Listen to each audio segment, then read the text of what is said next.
Performance art ventures, headed up by Mark Ringer, say they made a big loss over the last couple of months and couldn't afford the rent. The venue first opened as the Odeon Cinema in 1937. It closed again in 2011 and reopened last September. But it seems hosting big West End touring shows and bands wasn't enough to attract enough people back through the doors. We can talk now to Peter Dawes, who's the leaseholder and brought the Broadway back last year to being a working theatre. Morning, Peter. Good morning. What went wrong then with what Performance Art Ventures were offering? Well, it's difficult to know because we weren't involved in the management of it, but... You must have an idea. Were the shows they booking just not the right ones? Were the ticket prices too high? Well, I think there are a number of issues. Number one is they simply didn't get enough people coming through the doors. But why do you think that is? Well, one reason was I don't think they had enough of the top-class acts coming in. But those top-class acts, it is difficult to get them. So, they could have helped. Things like Sean Locke and Jules Holland were sellouts. But some of the other names, even Gareth Gates, failed to get many people coming through the door. Even Gareth Gates, eh? Mm. Do you think that people still want to go to the theatre? Yes. I think to be more accurate, we should refer to the Broadway as a venue, because I think it's as much to do with comedians and music as it is with the spoken word. Okay, and you still think there is an appetite for this kind of performance venue in Peterborough? Yes, there are successful. There are viable theatres in most places. The nearest one that seems to be viable is the one in Leicester. Well, what about the Key Theatre? They've been going for years. And quite heavily subsidised by the council. One of the problems nowadays is that those big acts won't turn out for audiences less than 800. And so the Key Theatre with about 350 seats isn't big enough to get the big acts in. So what will now be happening at the Broadway? Well, we're moving heaven and earth to keep it open, at least for the next 2 years. Our lease has a break after 3 years. But if we can make it viable in the next 2 years by getting enough bums on seats, as they say, then there's every chance that it can stay as a key community asset for Peterborough. Well, Peter, thank you very much for joining us. Peter Dawes there, who's the leaseholder at the moment on the Broadway.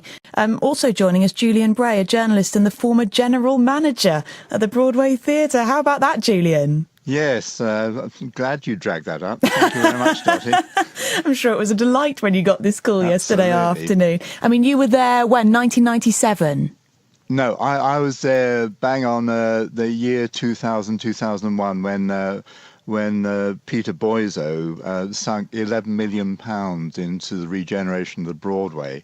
And I knew Boyzo way back in the 70s in London. It was a chance meeting. I was having a meal in Gaston's. He had a restaurant right by this new project. I remember it, yeah. And I bumped into him and said, "Hello, Peter, what are you doing here?" He said, "Well, I live here." You see, me being new to Peterborough then. And he told me the story that he used to go to the Odeon next door, and he had reopened it 3 weeks earlier, and then he was going to close it. And I said, "Why is that?" So it's really something he really couldn't get his head round, the whole theatre deal, and decided that he might as well carry on with his restaurants and leave it. So I said to him, "Well, give me a 6-month rolling contract, and let's see what we can do with it." And we put Gaston's together with the Broadway and did a deal with Warner Brothers, and we got the very first Harry Potter film in there. And of course, the place went mental. Do you know, I think I was there. I think that was the Harry Potter film that I went to see at the Broadway. Probably was. I remember because my friend Karen went along. She came with me, and she wore a shawl that was covered in silvery spiders' webs. It had a sort of wizardy pattern on it. That's right. We turned the restaurant into a Harry Potter theme, and we had a whole kiddies sherbet fountain thing and ice cream fountains and lots of sprinkles and everything.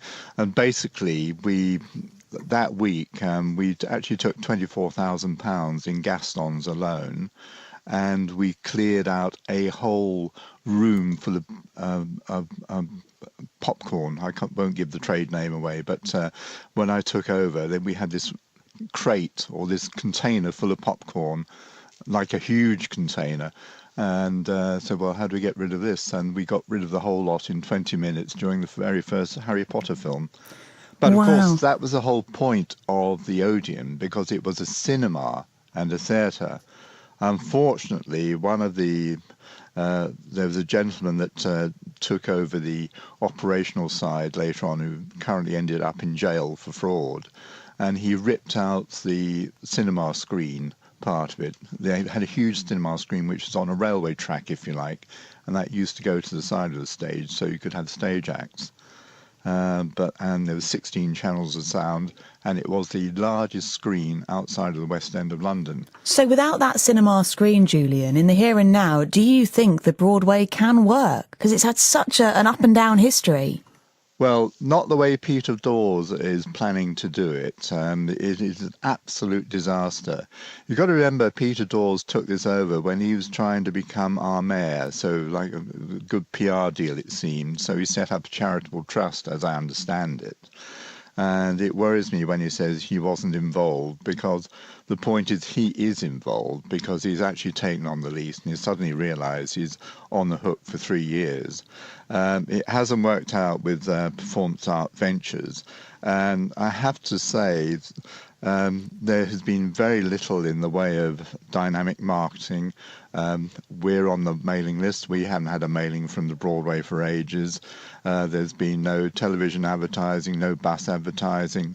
In fact, there's been very little promotion at all. The Key Theatre's doing more promotion than the Broadway. Let's just get a response from Peter Dawes to some of what you said, Julian. Peter, an absolute disaster the way you're going about it, according to Julian Bray.